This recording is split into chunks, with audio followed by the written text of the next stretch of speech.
I'm a researcher, and I study people. And over the last 6 years, I've gone out into the community to build community partnerships for my research. And one such community partner, well, he came to me with a problem to be solved. He had observed in his urban after-school program that several of the children had health issues. And a number of these health issues were treatable and probably preventable with screening. He asked me to help him put on a fun community health promotion event just for kids. I thought about it for a while. I had never done a community health event, and I heard they really were a pain. So I thought about it, and I thought, well, how can I make this an opportunity? I wanted to make sure that any event that I did would be a sustainable, high-quality promotion event. I wanted to make sure that any event that I was a part of was not low quality. I didn't want it to be unsustainable. So I thought about it, and I decided to go ahead and do it under the condition that I could coordinate the screenings and that I could implement what I called a health passport. And that health passport was to collect information from all the attendees. You see, at this event, I wanted the caregivers and the children to go to a single location to register, and then they would be given that passport. And that passport would have questions on it that all the screeners gave me. And I added questions too. And the kids, they carried that passport around from screening tent to screening tent. And each time they would give it to the screeners, they would get the screening, and the screeners, or some passport volunteers is what we called them, would record the responses and the test results on that passport. Then at the end, they'd get educational materials, and they'd go to the final booth, where they'd be given a really great backpack full of school supplies and t-shirts and some healthy snacks. Now, there was a lot of benefits to using this passport for the attendees. They were able to give the health information very easily to the screeners. And that information could be easily used to get follow-up care for those who really needed it. It also was great because we could use it as a way to measure the success of the fair so that it can be sustained. And we could use the data for preliminary funding applications to initiate programming that was specifically for that community. So my team, which I have a great team, they helped me to coordinate the volunteers. And they were able to help me get the data that we needed, analyze the data, and then share it with stakeholders. My community partner, well, his job was to provide really fun entertainment for the kids. He also made sure that we had the space and equipment that we needed, and he marketed the event, which was great because I don't like doing that. Now, over the first year, it was really great. We really were excited, and we wanted to definitely do it the second year. But by the second year, we started hearing some grumblings from some of our screeners and other volunteers. You see, those volunteers were worried about the limitations to the data being collected. They were worried that it wasn't as high quality. They also felt a little bit underappreciated. We hadn't really offered them very many perks the day of the event. And finally, some of our student volunteers in particular, well, they didn't actually understand the population that we were serving. So that year, we really worked hard as a team. We developed a training, an online training, to help people better use the passport. We also really emphasized to the screeners the value of collecting the data. And we showed our appreciation better by offering food and beverages to those who were working with us. And we gave them a raffle. We had a gift card raffle at the end and asked them for their feedback. For those students that didn't understand the population, we added a little bit of training materials into our online tool to help them better understand why they had to go to diverse communities to do those screenings and how to overcome some of those barriers in communication that they were having. So while we were doing this, we were really very careful when we were making our changes that would benefit our screeners, we didn't want to accidentally burden our attendees.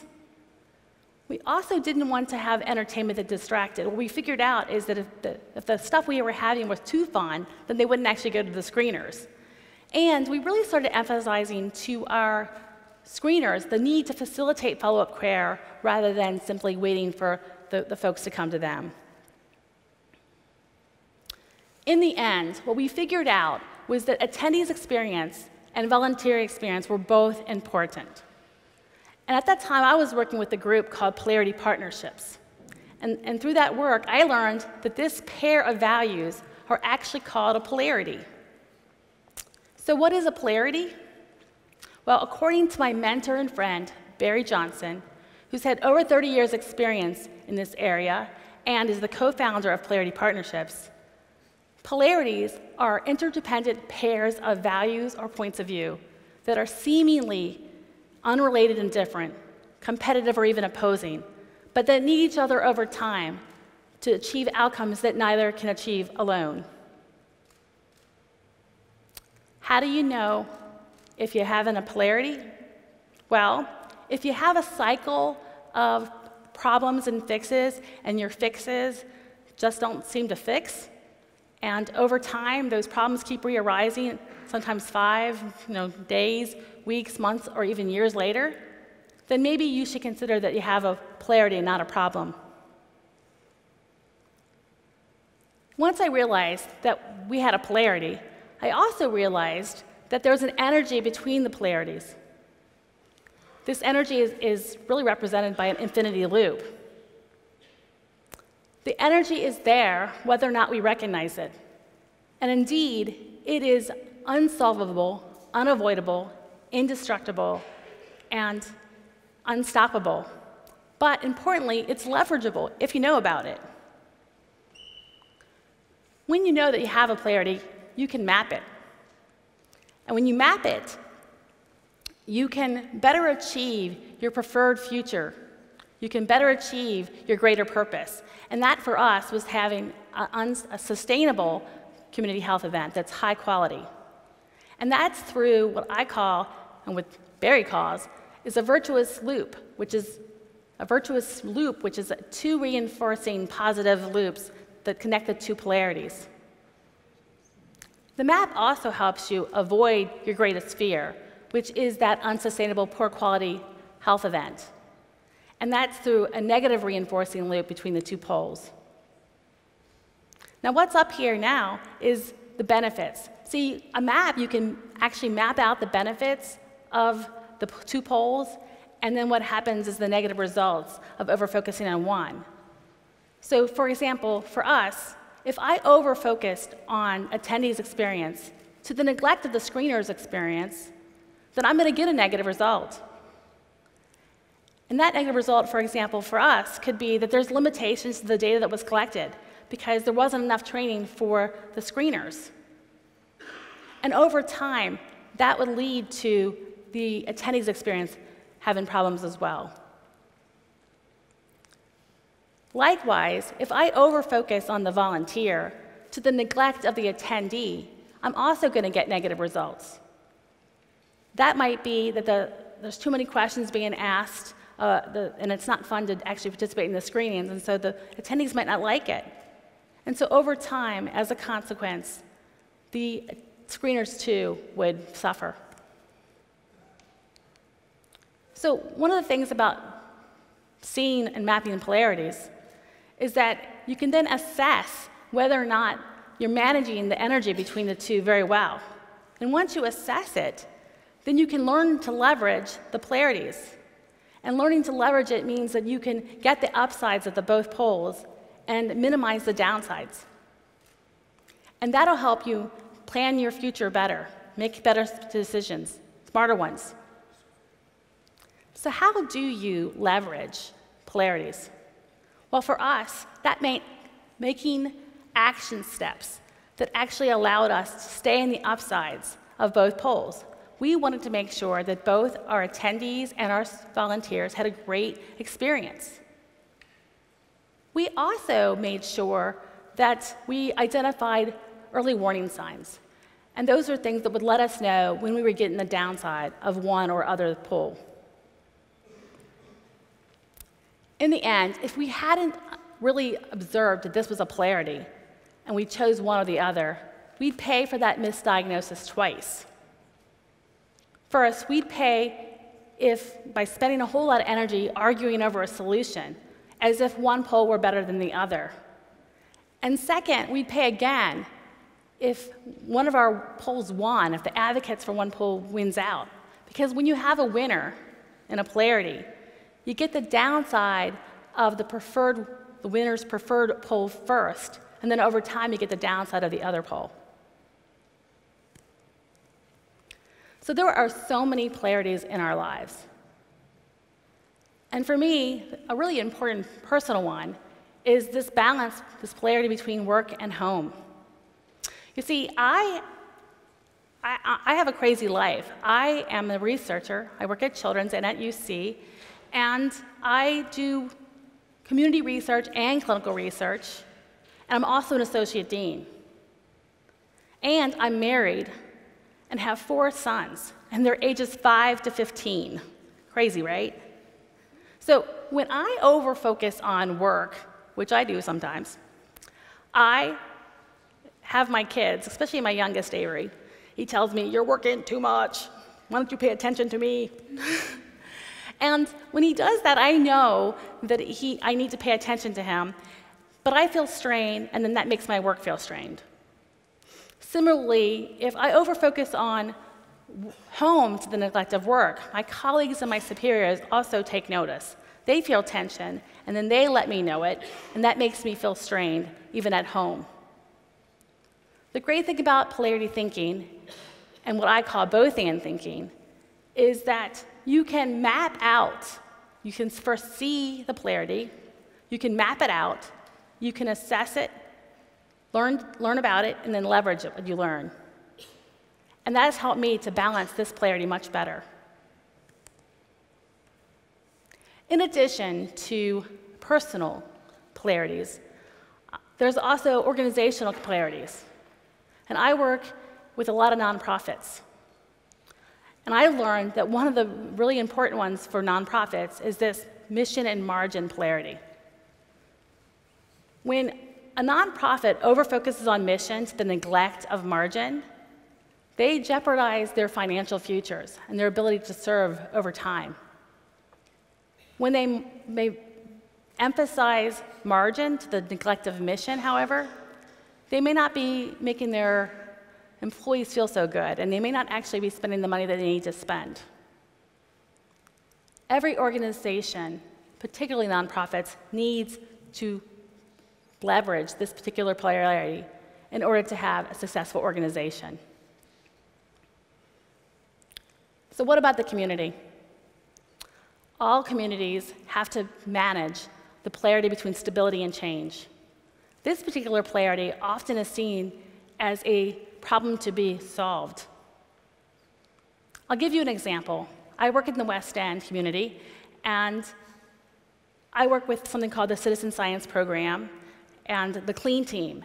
And one of the things I found out when I started working with that group is that the city has made a great app and a technology and an application to put in the hands of citizens so they can report when there's a waste pickup issue or there's other issues with housing, for example.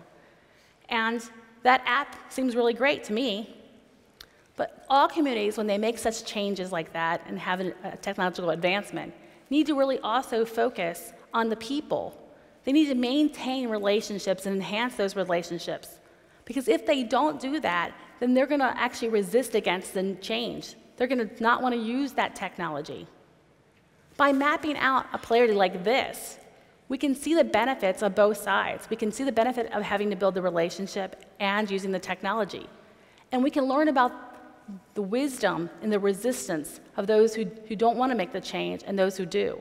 And together, the two groups can come together and make action steps to make it all work. And they can do early warning signs to make sure they stay out of the downsides. In this way, they can manage this polarity well. So the world is a large polarity. There's lots of big ones in the world. And this particular one, either-or thinking and both-and thinking is one that I think is really, really critical. I believe if more people would leverage both-and thinking, supplement both-and, or either-or thinking with both-and thinking, that we'd have a better place. Far too many people over-focus on either-or thinking. Those who use a lot of the both-and thinking are often the outliers.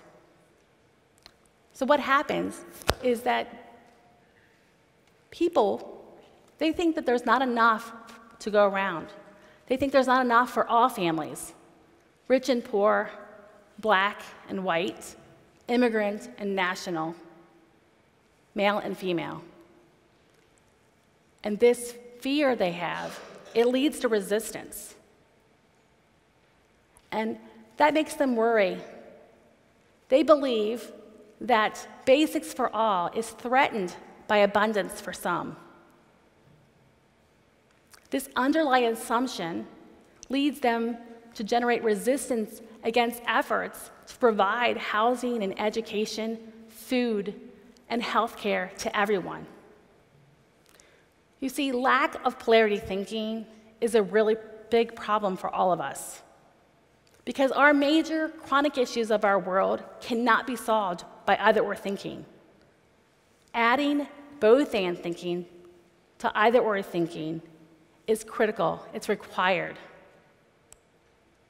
I'm standing here today to share with you polarity thinking because I want to create a world that is both peaceful and productive and leverages similarities and differences and balances both-and thinking and either-or thinking. I'd like to encourage you all to think about the problems that you're having where you're just stuck. There's a cycle of problem and fixes. And think maybe they may be polarities instead of problems. Because if you have a problem that you treat as a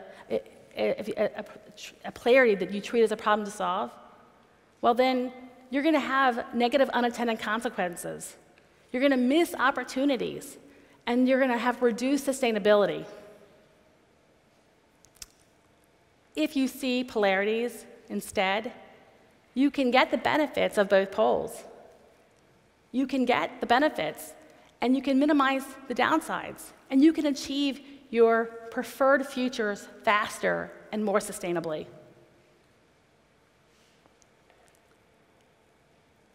The data on this is clear.